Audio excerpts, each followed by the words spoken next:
महाराष्ट्रभर नगरपालिकेच्या निवडणुकीचं वातावरण होतं. मी मात्र वेगळ्याच वातावरणात होतो. सर्व दूर एकट्या धनंजय मुंडेला बदनाम करण्यासाठी जे काय करता येईल ते महाराष्ट्रातले मोठे मोठे मोठे मोठे नेते करत होते. मग शेवटी मला वाटलं की आपल्यात काहीतरी नक्कीच असेल, त्याच्याशिवाय हे संपवायला आपल्याला निघाले. त्यांना असं वाटत असावं की हे बाबा आपल्याला पुरून उडत.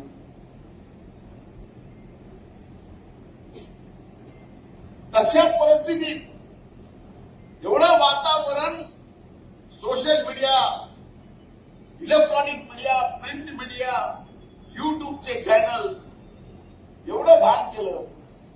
तशा परिस्थितीत सुद्धा या परळीच्या मायबाप जनतेने महायुतीच्या मागे भरभक्कम पाठिंबा दिला.